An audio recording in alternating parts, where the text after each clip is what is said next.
जिद्दी अंजाम की कहानी। एक गांव में एक नौजवान लड़का रेहान रहता था जो अपनी जिद और खुदसरी की वजह से पूरे इलाके में मशहूर था। इसके वालिदैन और दोस्त इसे हमेशा समझाते कि जिद छोड़ दो, लेकिन रेहान अपनी जिद पर कायम रहता। वो समझता था कि दुनिया में जो भी हो वो सही है और उसकी बात को मानना सबके लिए लाजिम है। एक दिन गांव के बुजुर्गों ने ऐलान किया कि पहाड़ी इलाके में बारिशों के बाद शदीद लैंडस्लाइडिंग का खतरा है और किसी को भी वहां जाने की इजाजत नहीं। बुजुर्गों ने सबको ताकीद की कि कुछ दिनों तक इस इलाके से दूर रहें, लेकिन रेहान के दिल में जिद पैदा हो गई कि वो जरूर इस पहाड़ी इलाके में जाएगा। इसके दोस्त अली ने इसे बहुत समझाया, रेहान वहां जाना खतरनाक है, बुजुर्गों की बात सुनो, वो तजुर्बेकार हैं और हमें नुकसान से बचाने के लिए कह रहे हैं। मगर रेहान ने अली की बात को नज़रअंदाज कर दिया और कहा, मुझे कोई खौफ नहीं है, मैं अपनी मर्जी का मालिक हूँ और मुझे किसी की नसीहत की जरूरत नहीं।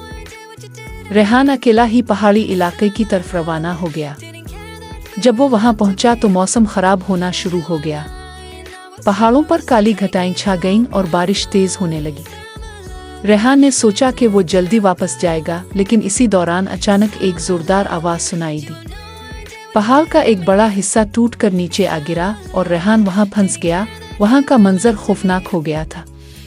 रेहान को अपनी गलती का एहसास होने लगा, लेकिन अब बहुत देर हो चुकी थी।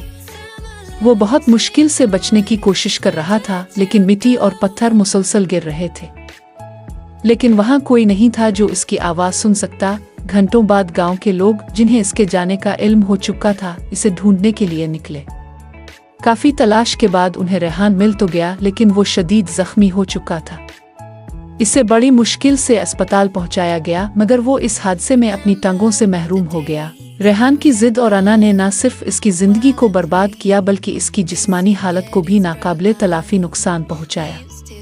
अस्पताल में लेटे हुए रेहान को इस बात का एहसास हुआ कि अगर वो बुजुर्गों और अपने दोस्त अली की बात मान लेता तो आज वो एक सेहतमंद जिंदगी गुजार रहा होता। गांव में ये वाकया सबके लिए एक सबक बन गया कि जिद और अना इंसान को बर्बादी के रास्ते पर ले जा सकती है।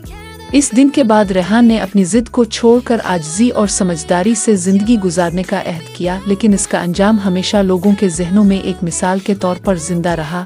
इखलाकी सबक। जिद और खुदसरी का नतीजा हमेशा नुकसानदेह होता है। दाना लोगों की नसीहत सुनना और समझना हमें बड़े हादसात और मुसीबतों से बचा सकता है।